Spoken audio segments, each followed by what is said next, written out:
C'est donc le premier conseil presbytéral depuis mon arrivée. On a voulu un petit peu rénover la forme, parce qu'on s'est rendu compte qu'il n'était plus tout à fait adapté dans la mesure où nous sommes moins nombreux comme prêtres. Et donc le choix a été fait de réunir l'ensemble des prêtres en activité, en responsabilité, plus des représentants des prêtres retirés.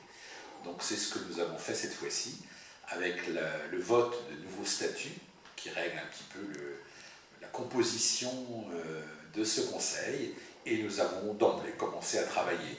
Donc il y a à la fois une nouvelle forme parce qu'on est plus nombreux, donc ça suppose d'expérimenter une nouvelle manière d'être ensemble, mais après ces 2 jours de travail, on peut dire que régnait dans l'ensemble des prêtres réunis très belle communion, un esprit fraternel et une volonté de travailler ensemble. Je rappelle qu'un conseil presbytéral n'est pas facultatif, qu'il est imposé par le droit canon. J'en vois l'intérêt et le bienfait, car pour pouvoir gouverner un diocèse, eh bien, il faut pouvoir écouter les prêtres qui sont en responsabilité, car eux sont sur le terrain, eux sont responsables de paroisse, ils ne travaillent pas qu'uniquement par délégation, mais ils ont vraiment une responsabilité en tant que prêtres, et je trouve que c'est très important d'entendre ce qui se vit pour que nous puissions au mieux à la fois répondre aux attentes des communautés chrétiennes, que nous puissions au mieux définir des orientations diocésaines. Quand nous nous réunissons avec les prêtres, nous ne sommes pas simplement qu'entre nous. L'idée, c'est vraiment de faire des passerelles avec tous les autres conseils, que ce soit le conseil pastoral, que ce soit le conseil économique, que ce soit éventuellement des services. L'idée, c'est que vraiment,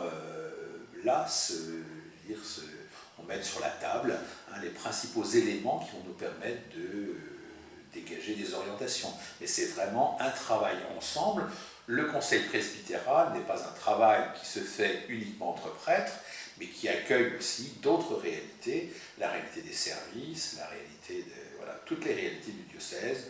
Donc l'important, c'est que ce conseil presbytéral soit ouvert, accueille.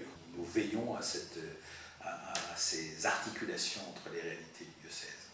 Nous avons à la fois choisi des statuts et voté pour des statuts de ce nouveau conseil presbytéral, qui se réunit donc 2 fois par an. Nous avons élu un nouveau bureau qui va à la fois reprendre le travail qui s'est fait, préparer entre les sessions des conseils presbytéraux le travail à faire pour la prochaine fois, éventuellement organiser des commissions s'il le faut. Et puis, donc, nous avons, pendant ces 2 jours, à la fois commencé à travailler en accueillant le conseil économique, qui nous a donné un écho un petit peu de l'état des finances du diocèse, et voir comment on pouvait préparer la suite.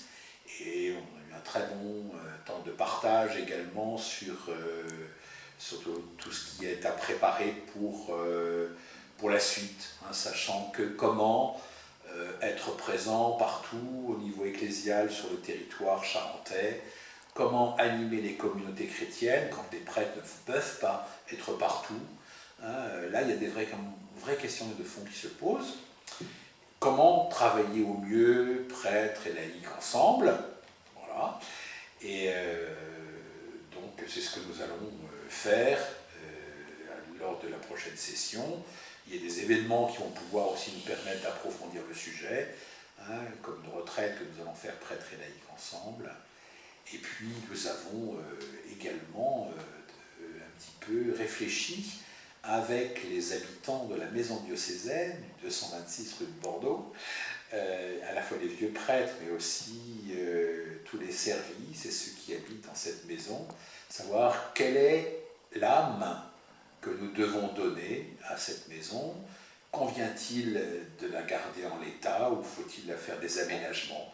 Je crois que les locaux disent quelque chose de ce que nous voulons vivre ensemble. Donc il y a toute une réflexion en cours que s'est approprié le conseil presbytéral et qui va continuer à s'approprier avec le travail de tous ceux qui habitent cette maison.